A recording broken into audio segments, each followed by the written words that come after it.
تو بھائیو جو شرمگاہ کا استعمال ہے صرف 2 صورتوں میں جائز ہے، اس میں سے بھی اب ایک صورت ہی پریکٹیکلی باقی رہ گئی ہے، وہ بیویوں کے ساتھ اور دوسرا لونڈیوں کے ساتھ.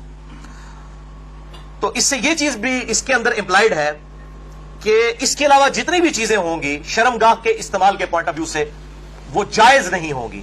اور اس میں ٹاپ آف دا لسٹ چیز جو ہے وہ یہ مشت زنی والا ایشو ہے، جو نوجوان مردوں کے اندر ایک فتنہ پایا جاتا ہے ہینڈ پریکٹس کا، اس کی بھی حرمت اسی کے اندر امپلائڈ ہے. یعنی کوئی مرد جو ہے وہ اپنے ہاتھ سے منی نکالے اور اپنی شہوت کی تسکین کرے ولیعوذ باللہ تعالی. اور اسی قسم کے ایشوز فیمیلز کے اندر بھی پائے جاتے ہیں، اس کی ڈیٹیل میں جانے کی ضرورت نہیں ہے، اشارتاً بات ہی کافی ہے. تو اسی کانٹیکسٹ میں بعض علماء کی طرف سے، آج کل کے کچھ جدید علماء ہیں ان کی طرف سے فتاوا اور کچھ بزرگوں کے فتاوا پیش کیے جاتے ہیں، وہ سب کے سب بے سند اور فضول قسم کے فتاوا ہیں. کوئی بھی فتوا جو کتاب و سنت کے واضح دلائل کے اگینسٹ ہوگا وہ قطعاً ایکسیپٹیبل نہیں ہوگا، خواہ وہ کسی بڑے سے بڑے امام کا ہو، بڑے سے بڑے فلاسفر کا ہو، بڑے سے بڑے عالم دین کا ہو. اور اسلام کا ایک مزاج ہے حیا کے پوائنٹ آف ویو سے، وہ ہر مسلمان کو پتا ہے، اس میں قطعاً کوئی گنجائش نہیں بنتی اس قسم کے کوئی برے فعل کی کہ کوئی شرمگاہ کے ساتھ اس طریقے سے کھیلے. تو یہ جو شرمگاہ والا معاملہ ہے اور مشت زنی والا جو ایشو ہے میرے بھائیوں، یہ نہ صرف حرام ہے یا چلے کوئی احتیاط کے اندر الفاظ استعمال کریں تو مکروہ تحریمی، بلکہ یہ گناہ بھی ہے اور گناہ کبیرہ زنا کی طرف لے جانے والا ہے. اس سے روزہ بھی ٹوٹ جائے گا اور روزے کا کفارہ بھی وہ سخت والا 60 روزوں والا ادا کرنا پڑے گا، اور ظاہر ہے کہ غسل بھی فرض ہوگا، اور کسی نہ کسی درجے میں یہ ہاتھوں اور دل کا زنا بھی ہے ولیعوذ باللہ تعالی. چنانچہ اسی کانٹیکسٹ میں ایک بڑی کریٹیکل حدیث ہے، صحیح بخاری اور صحیح مسلم کی متفقن علیہ حدیث ہے.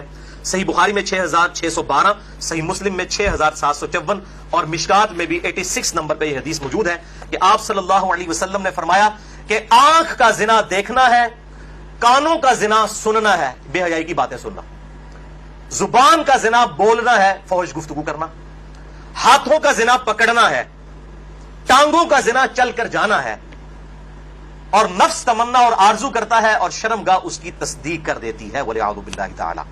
تعویل خاص کے اعتبار سے تو یہ زنا کے بارے میں ہے، تعویل عام میں ہینڈ پریکٹس والا جو مشت زنی کا ایشو ہے وہ بھی اسی کے اندر داخل ہے ولیعوذ باللہ تعالی. اب ظاہر ہے کہ اگر اس قسم کی بیماری میں کوئی شخص مبتلا ہے، اس کا علاج کیا ہے؟ توبہ کرے اور اللہ کی طرف رجوع لائے. اور اللہ تعالیٰ نے اس حوالے سے ایک نیچرل پروسیس بھی رکھا ہوا ہے، یعنی مردوں کے لیے خصوصاً احتلام کا، نائٹ فال کا ایشو ہے کہ جو ایکسیسو اس طرح کی جو انسان کے جسم کے اندر مادے بنتے ہیں وہ آٹومیٹکلی ایک فزیکل فینومینا آف نیچر کے تحت نکل جاتے ہیں. بہرحال اپنی شہوت کو کنٹرول کرنے کے لیے آپ صلی اللہ علیہ وسلم نے علاج تجویز فرمایا، سب سے بڑا علاج، اور وہ ہے نکاح. اور اگر نکاح نہ ہو تو پھر کیا علاج؟ اگر آج کل کے فلاسفرز اور ان جو سو کالڈ بزرگوں کے فتوے مانے جائیں تو وہ تو کہتے ہیں کہ جی آپ نعوذ باللہ جو ہے وہ مشت زنی کر لیں، یہ علاج ہے.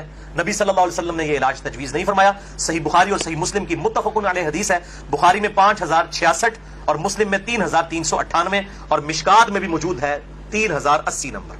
آپ صلی اللہ علیہ وسلم نے فرمایا، اے نوجوانوں کے گروہ، تم میں سے جس کے پاس استطاعت ہے وہ نکاح کرے، یعنی جو فائنینشلی سپورٹ کر سکتا ہے، جس کے پاس اتنا خرچہ ہے کہ معاملات کو لے کر چل سکتا ہے. یہ فائنینشلی میں کیوں کر رہا ہوں؟ وہ حدیث کے الفاظ اس کی حفاظت کر رہے ہیں. اگر کوئی شخص استطاعت نہ رکھتا ہو، اسی حدیث میں آتا ہے آپ صلی اللہ علیہ وسلم نے فرمایا، تو اس شخص کو چاہیے کہ وہ روزے رکھے. یہ روزے رکھنا اس کی شہوت کو ٹھنڈا کر دیں گے. اور اسی حدیث میں الفاظ ہیں کہ آپ صلی اللہ علیہ وسلم نے فرمایا، اگر تمہیں استطاعت ہو تو شادی کرو، نکاح کر لو. شادی کرنا نگاہوں کو نیچا کرتا ہے اور شرمگاہوں کی حفاظت کا ذریعہ ہے. اور جو شادی کی استطاعت نہ رکھے، یعنی فائنینشلی، یہ تو نہیں ہے کہ وہ نہ مرد ہے، نہ مرد ہوتا تو آپ صلی اللہ علیہ وسلم نکاح کا تو نہ کہہ رہے ہوتے. جو شادی کی استطاعت نہ رکھے وہ روزے رکھ لے. تو یہ بالکل کلیئر کٹ ہو گیا کہ صرف روزے رکھ کر اس حوالے سے شہوت کو کنٹرول کیا جائے گا اور کوئی سورس نہیں ہے. اور بھائیو، سوشل میڈیا کے اعتبار سے جو آج کل فتنہ اٹھا ہے، یعنی کمیونیکیشن گیپ ختم ہو چکا ہے فیس بک، یوٹیوب کے ذریعے.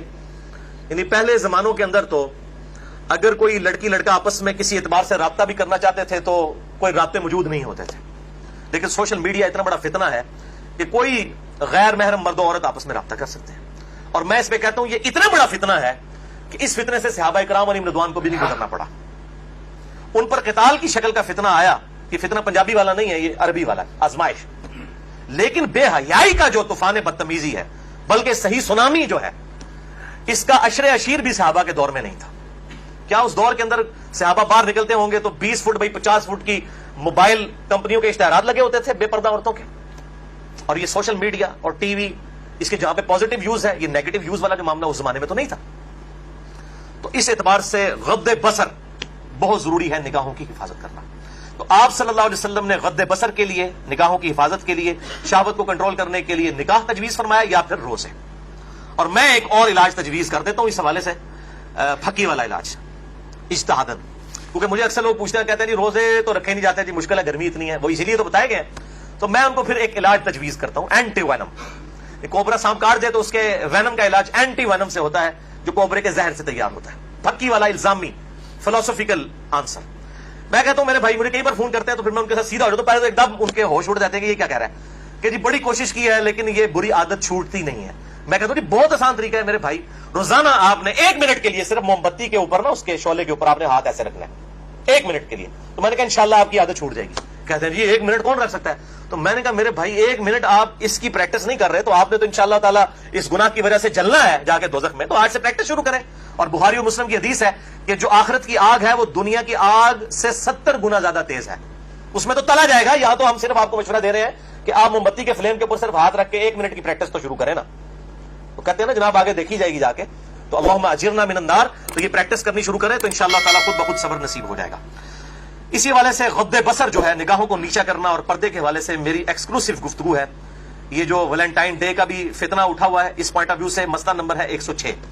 کالج اور یونیورسٹیز کے لڑکوں اور لڑکیوں کی ڈیٹس پہ ملاقاتیں اور پردہ اور بے حیائی سے متعلق صحیح احکام و مسائل اہل سنت پاک .com پہ, جسے شوق ہو تو وہ دیکھ سکتا ہے.